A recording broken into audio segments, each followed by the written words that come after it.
So we've got to talk about privacy and data mining and so on. Um, you know, Especially around WhatsApp and Gmail. And now WhatsApp has been in the news a lot lately about privacy and so on like that, about changes to the way they're dealing with handling data and so on. And that's got a lot of people concerned. Now, depends on which camp you're in. It's going to depend on whether you view this video and the information as positive or negative.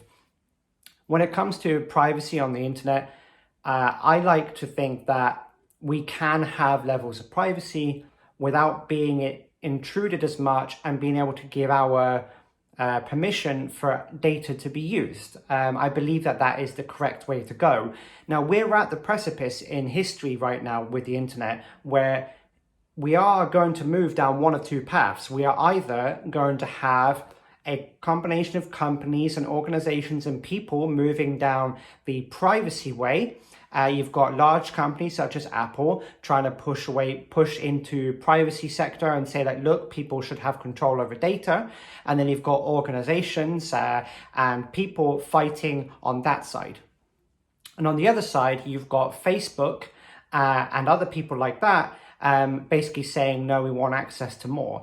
And Google, for the last few weeks, has actually been put in a fairly decent light when you look at their current roadmaps for their apps and how they responded to the thing in Australia, for example, and stuff like that, and kind of winning some credit there.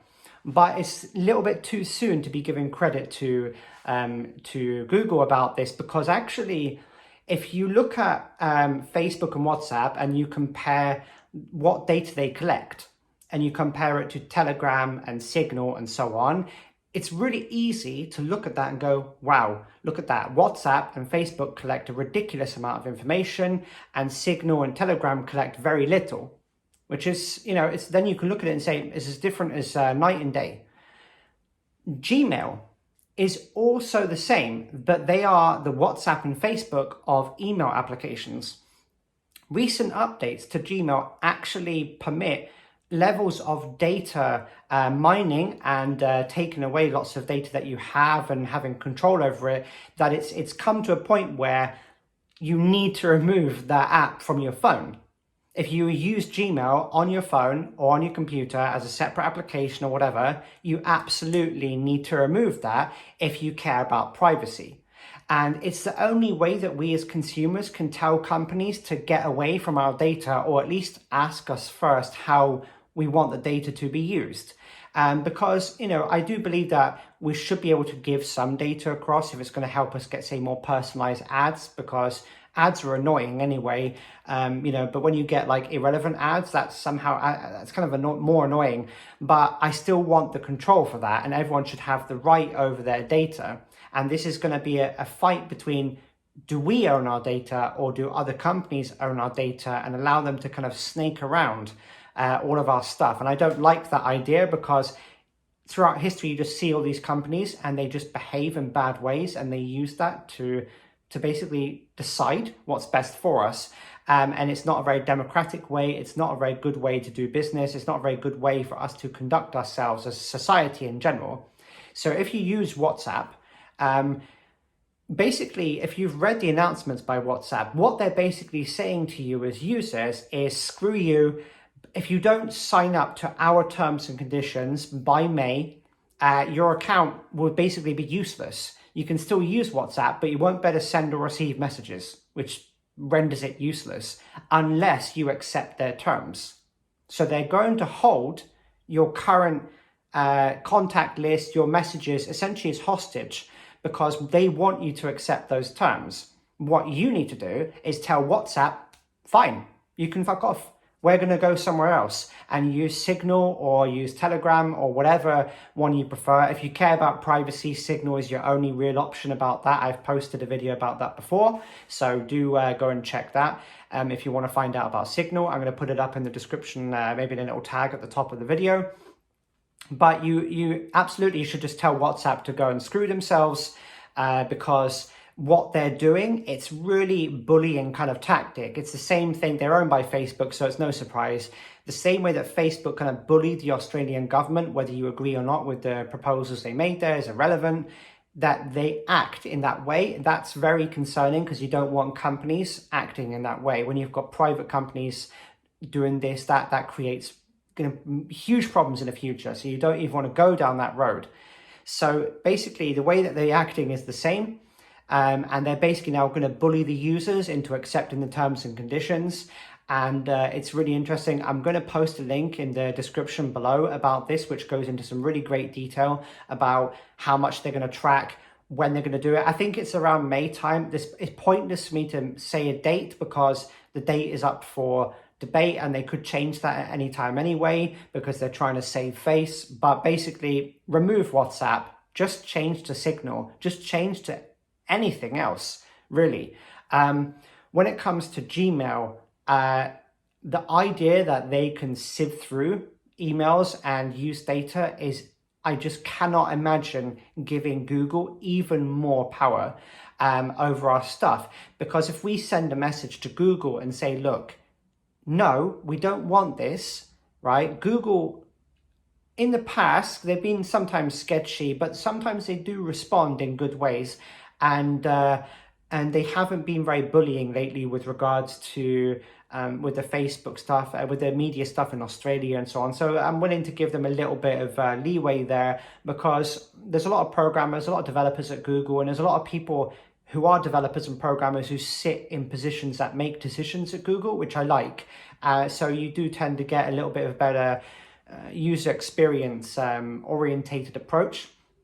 Whereas Facebook, for example, is just run by marketing people who are just driving forward a train faster and faster down a path of money, basically, and it's screw the user experience because that's what we've seen over the years.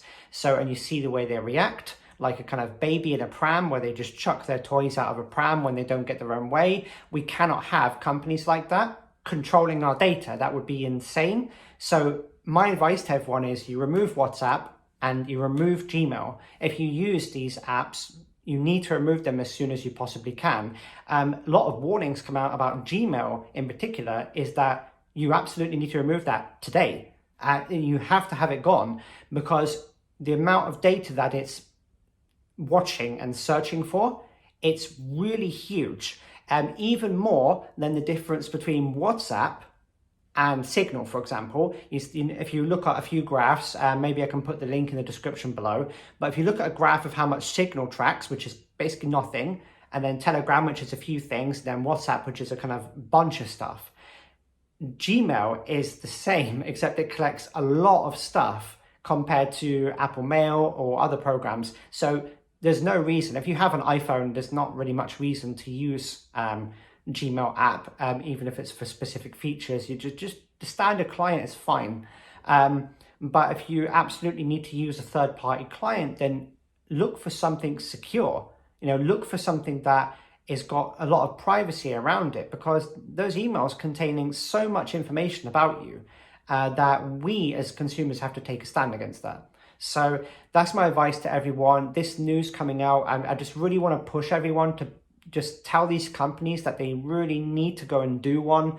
And we need to have control over our data, and we need to know more. How is our data being used? How does it benefit me as a user when you use my data, and what are you doing with it? And there needs to be regulations and laws around the data, because you see these companies making loads of money from our data, and we don't get anything in return really, apart from the kind of free products as they put out. But when they can decide what the hell they want with the product, then actually we don't really have much say at all. So we need to tell them that we actually support the idea of privacy. We support the idea of this, because when you see these companies, they bend over to different governments and they change things. I don't like that this is happening, and it kind of gives a bad rep to kind of my industry, kind of IT and technology in general, a bad name, and I really hate that.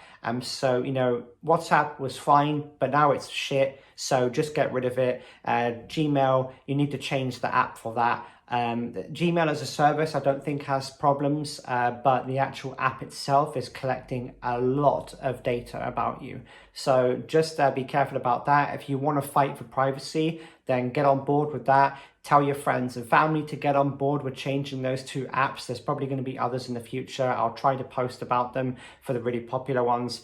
But basically tell your friends and family about it. It's really important for privacy fighting. 2021 is really gearing up to be a fight about internet privacy. So hopefully, there's going to be enough people against Facebook and companies like that who are fighting to have a right over our data. And then you've got other people trying to say, no, the data should belong to the person that it comes from, and they should have authorization first. So I hope this was helpful. I'll try to get some other videos out soon. Stay safe, everyone, and I'll see you in the next video.